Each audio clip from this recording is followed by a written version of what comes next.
Raise your hand if you've ever sacrificed physical, mental, and/or emotional health to overwork yourself into an extremely depressive state of mind that takes days to recover from and hopes to be happy with the result, knowing it's probably not going to be worth it in the end. If a friend came up to you and said, hey, I'm gonna go run 50 miles and refuse to eat, sleep, or take care of myself until I'm done, you'd be like, no, you doof, that's a horrible idea. You need sunscreen first. Overworking yourself has such a confusing interpretation right now. Everyone knows it's not good, but at the same time, it's also glorified. The best examples are in school or work environments. Dude, I had 6 hours of homework last night and didn't get to bed until 4 a.m. You think that's bad? The other week, I had 3 tests to study for, so I pulled an all-nighter and only drank coffee for 2 days straight. I have not slept for a week. My blood flows with Red Bull and Xanax. When someone's driven to work exceptionally hard, obviously that's really admirable. But when they start forfeiting self-care in place of hard work, that's when you start crossing into the realm of pain and uncontrollable suffering. Yeah, but enduring the pain and pushing forward is super strong. No. Admiring something that's stupid and unhealthy isn't commendable. Instead of encouraging it, tell your brain, hey, no, bad. Not on the carpet. Your emotions start to chop and change more, your mental health starts to deteriorate, you snap more at things that aren't big deals, everything feels like you're playing sudden death mode in Smash Bros. Hey, I brought you some lemonade. Everyone is going to experience burning themselves out in some sort of way. That's part of life. If you don't, you're either perfect or the devil. And I don't trust either of those, so stay back. I've been slowly losing my sanity from overworking myself ever since I dropped out of college, which was 2 years ago. It's the type of thing that slowly creeps in, and you only start to notice it when your insides have already deteriorated by 30% and your insanity stat has reached level 10. Burnout is caused by 3 main variables: depersonalization, where you don't feel in control of yourself anymore, emotional exhaustion, and a lost sense of achievement. Wow, Jaiden, you're so smart. Ha, yeah, you know me. I'll research anything all day just to educate the people. After a long time of feeling like a very sad shell of a person, I started seeing a therapist. So the first day I came in, she just asked some basic questions to get to know me and my situation, and she got to the question, what would you describe your average daily schedule to be? And I was like, alright, that seems simple enough. So I wake up around 8:30, have a small snack, work out for like 30 minutes, and start working. So I work until lunch, then I get back to work. Yeah, and I work until dinner, and then I work until I go to sleep. And when's that? 1 a.m.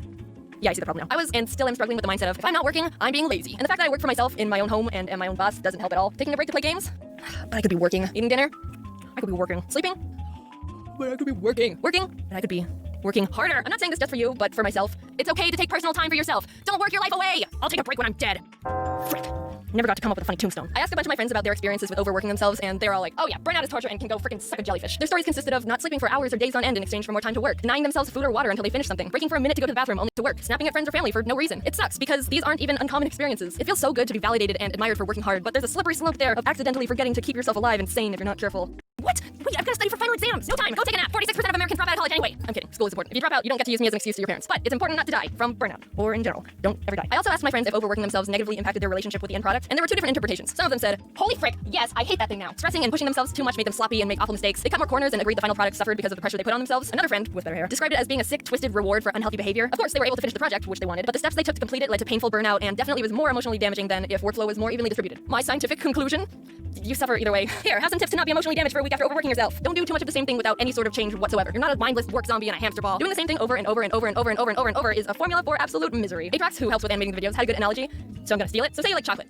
I do like chocolate. No one asked you. So imagine you hypothetically enjoy eating chocolate, but when you only eat chocolate and nothing else, you feel sick. That nauseous feeling in your throat and stomach that makes you want to lay down and throw up for the rest of the day. It's the same with anything else. Do more than just work and eat hypothetical chocolate all the time, because otherwise, take time for self-care. Yeah, it sounds generic and straightforward.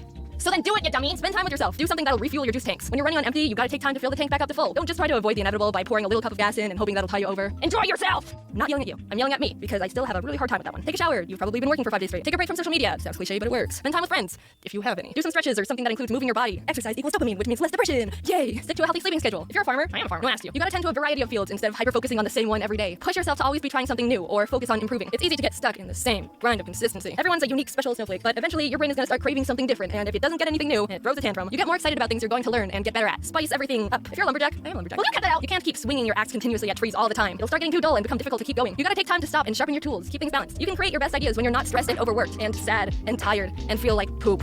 Wait, I thought you were a farmer. No one asked you.